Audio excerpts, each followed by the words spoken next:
5 የወንድ ልጅ ጠላቶች። ጤናማ ወንድ ከሆንክ ይህ መልእክት ያስፈልጋል። እስከ መጨረሻው ተከታተለኝ። ለዚህ ቻናል አዲስ የሆናችሁ ሰዓቱ አሁን ነውና ሰብስክራይብ አድርጉ፣ ቪዲዮንም ላይክ አድርጉ። አንደኛ፣ ጉጉት። ለወንድ ልጅ እድገትና ለስብዕናው ግንባታ ጉጉት በተለይም በስሜታዊና በጾታዊ ፍላጎት ላይ ያለው ጥማት እጅግ አደገኛ ከሆኑ እንቅፋቶች አንዱ ነው። ጉጉት ሲበዛ የሰው ልጅ አእምሮ ላይ ያለውን ቁጥጥር ያጣል።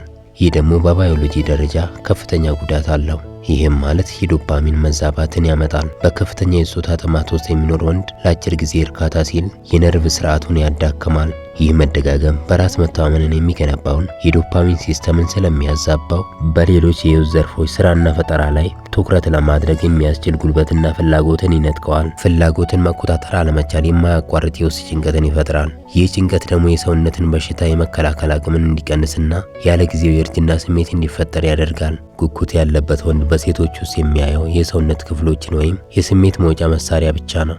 ይህ አመለካከት ሰውን እንደ ማህበራዊ ፍጡር ሳይሆን እንደ ቁሳዊ እንዲመለከት ያደርገዋል። ፍላጎትን መቆጣጠር ሲያገት ሰው ለራሱ ያለው ክብር ይሸረሸራል። በየጊዜው ለስሜት ሲሮጥ የሚውል ወንድ ለራሱ የጣላቸውን ግቦችና እቅዶችን ርዕስ ያደርገዋል። ይህ የባህሪ መሸርሸር ወደ ሴሰኝነት ያመራል። መጨረሻውም በራስ መታመንን ማጣት ነው። በግንኙነት ውስጥ ላሉት ሰዎች ደግሞ የታማኝነት መሸርሸርን ያስከትልባቸዋል። ታማኝነት በዋነኛነት የሚጀምረው ለራስህ በገነባኸው ቃል ላይ ነው። በጉጉት የሚፈነዳ ወንድ ለራሱ ህልም፣ ለትምህርቱ ወይም ለስራው ታማኝ መሆን አይችልም። ምክንያቱም ቅድሚያ የሚሰጠው ለአጭር ጊዜ ስሜት ነው።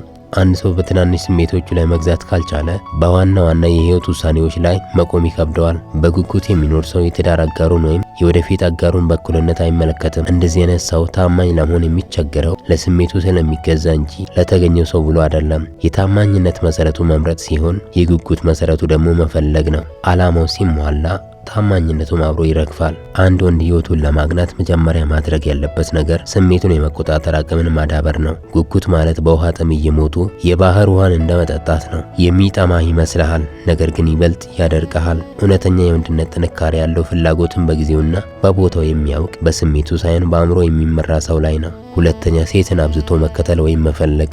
ወንድ ልጅ ያሰበበት ስኬት ላይ እስኪደርስ ድረስ ሴትን ማሳደድ የለበትም። የአንድን ወንድ የውስጥ ጥንካሬና አቅምን የሚሸረሽር በስነ ልቦናዊና በማህበራዊ ደረጃም ከራሱም ከወንድ ልጅ ጠላቶች ተርታ የሚመደብ ክስተት ነው። አንድ ወንድ ሴትን ከመጠን በላይ ሲከተል በተዘዋዋሪ መንገድ ለራሱ ያለው ዋጋ እየጣለ ይሄዳል። ወንድ ልጅ በህይወት ዓላማው፣ በስራው፣ በክህሎቱና በስብዕናው መለካት አለበት። ነገር ግን አጠቃላይ የህይወት ትኩረቱን በሴት ዙሪያ ሲያደርግ የራሱ ማንነት ተጋርዶ ይቀራል። ይህም ለሴት የሚሰጠውን ዋጋ ይቀንሰዋል። ምክንያቱም ወንድነቱ የተገነባው በእሷ መኖር ላይ ብቻ ከሆነ እሱ ለራሱ ምንም አይነት ግላዊ መሰረት እንደሌለው ያሳያል። ወንድ ልጅ የፈለገው ቦታ ለመድረስ ከፍተኛ ትኩረት ያስፈልገዋል። ሴትን በማባበል በመከታተልና በማሳደድ የሚባክን ጊዜና ጉልበት ለራስ እድገት ቢውል ኖሮ ግለሰቡ ትልቅ ደረጃ ይደርስ ነበር። ሴትን አብዝቶ መከተል የአእምሮ አቅምን በመበተን ለፈጠራና ለስራ የሚያስፈልገውን ወንዳዊ ጥንካሬን ያሟጥጠዋል። ይህ ለአንድ ወንድ በጣም አደገኛ የሆነ ውስጣዊ ጠላት ነው። ምክንያቱም ስኬትን እየሰረቀ ነው። ወንድ ልጅ በተፈጥሮው የሚስብ መሆን ሲገባው የሚያሳድድ መሆኑ ሚዛኑን ያዛባል። ሴትን አብዝቶ መከተል የጥገኝነት ስሜትን ይፈጥራል። ጥገኝነት ደግሞ የመሪነትን ክብር ይነጥቃል። መሪ መሆን የነበረበት ሰው ተከታይ ሲሆን የአመራር ብቃቱንና የውሳኔ አሰጣጡ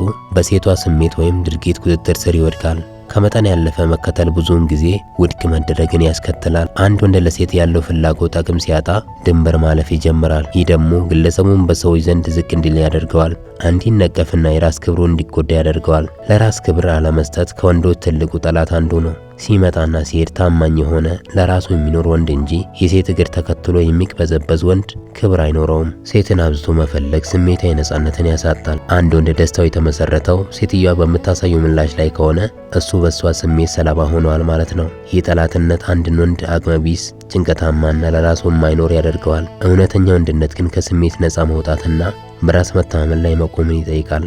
በአጠቃላይ ሴትን ማፍቀር ወይም መውደድ ተፈጥሯዊ ነው። ነገር ግን መከተልና መፈለግ የሚለውን ድንበር አልፎ መሄዱ የራስ ጠላት መሆን ነው። ወንድ ልጅ ለራሱ ዓላማና ለስራው ሲኖር በእርሱ ስብዕና የሚሳቡ ሴቶች እንጂ እሱ የሚያሳድዳቸው አይኖሩም። ሶስተኛ፣ ኢጎ ወይም በትዕቢት መታወር። ኢጎ ወይም በትዕቢት የታወረ እውቀት የአንድን ወንድ የእድገት አቅምን የሚገቱ እጅግ አደገኛ እንቅፋቶች ናቸው። ኢጎ ማለት ራስን የመውደድ ስሜት ብቻ ሳይሆን እኔን ማንም አይችልም ወይም እኔ ሁሉን አውቃለሁ በሚል የተሳሳተ የራስ ምስልን መገንባት ነው። ደግሞ ማንኛውንም ትችት እንደ ጥቃት መቁጠር፣ ይህም ኢጎ ይባላል። ኢጎ የተጫወተበት ወንድ የሚሰጠውን ገንቢ ምክር እንደ ራሱ ማንነት ጥቃት ይቆጥረዋል። በዚህም የተነሳ መማር ያቆማል። ሰው ማደግ የሚችለው ስህተቱን ሲቀበል ነው። ኢጎ ግን ስህተትን እንዲያይ አይፈቅድለትም። ይልቁንም ሰበብ እንዲፈጥር ያደርገዋል። ኢጎ ያለው ሰው እውነታው ምንም ቢሆን ሰዎችን ለመማረክ ወይም የተሻለ ሆኖ ለመታየት ይጥራል። ይህ አለኝ ወይም ቻይ ነኝ ባይነት ትክክለኛውን ችግሩን ለመፍታት የሚያስችል አቅምን ያሳጣዋል። ውስጡ ባዶ እየሆነ ውጪው ግን እንደተሞላ ማስመሰል ትልቅ የኢነርጂ ብክነት ነው። ይህም በጣም የከፋው ደረጃ ነው። ዕውቀት ራሱ ጠላት አይደለም። ነገር ግን ዕውቀትን ለትዕቢት መጠቀም፣ ሁሉንም አውቃለሁ ብሎ ማሰብ ለእድገት ትልቅ ጠላት ነው። ይህንን እኮ አውቀዋለሁ የሚለው አባባል የአንድን ወንድ የአእምሮ በር የሚዘጋው ትልቁ ቁልፍ ነው። ዓለም በየቀኑ ትለወጣለች። የትናንት ዕውቀት ዛሬ ችግር ለመፍታት በቂ ላይሆን ይችላል። በትዕቢት የታወረ ሰው አዲስ ነገር ለመማር ዝግጁ አይደለም። በውይይት ጊዜ የሌላውን ሐሳብ ከማዳመጥ ይልቅ የራስን ሐሳብ እንዴት እንደሚያስተናግድ ብቻ ያስባል። ይህም ባህሪ የትብብርንና የአጋርነትን ዕድል ይዘጋል። ዕውቀት ስላለኝ ስህተት አልሰራም ብሎ የሚያምን ሰው ስህተቱን ለመቀበል ይፈራል። ስህተትን አለመቀበል ማለት ደግሞ ያንኑ ስህተት ደጋግሞ መፈጸም ማለት ነው። ስለዚህ ይህንን ለማሸነፍ ሁል ጊዜ ተማሪ ነኝ የሚል አቋም ሊኖረን ይገባል። በአንድ ክፍል ውስጥ በጣም ብለህ ሰው ብትሆን እንኳን ከእያንዳንዱ ሰው የምትማረው ነገር እንዳለ እወቅ። ኢጎህን ወደ ጎን ትተህ ይህንን ነገር እንዴት በሌላው መንገድ ላየው እችላለሁ ብለህ ጠይቅ። ሌላው ደግሞ የራሳችንን ድክመት መቀበል መቻል አለብን። አራተኛ ማመንታት ወይም የውሳኔ ድክመት። ማመንታትና የውሳኔ ድክመት የአንድን ወንድ የህይወት ጉዞ የሚገቱ ጸጥ ያሉ ነፍስ ገዳዮች ናቸው። እነዚህ ነገሮች በአንድ ጊዜ ህይወትን አያጠፉም። ነገር ግን እንደ ዝገት በየቀኑ ጥንካሬህን እየበሉ መጨረሻ ላይ አቅምህን ያሳጡሃል። ብዙ ሰው ማመንታትን ጊዜን አለመጠቀም ብሎ ያስባል። ነገር ግን ማመንታት ከዚህ የጠለቀ ስነ ልቦናዊ መሰረት አለው። ብዙ ወንዶች ስራቸውን በጣም ምርጥ ካልሆነ አልጀምርም በሚል አስተሳሰብ ውስጥ ይደበቃሉ።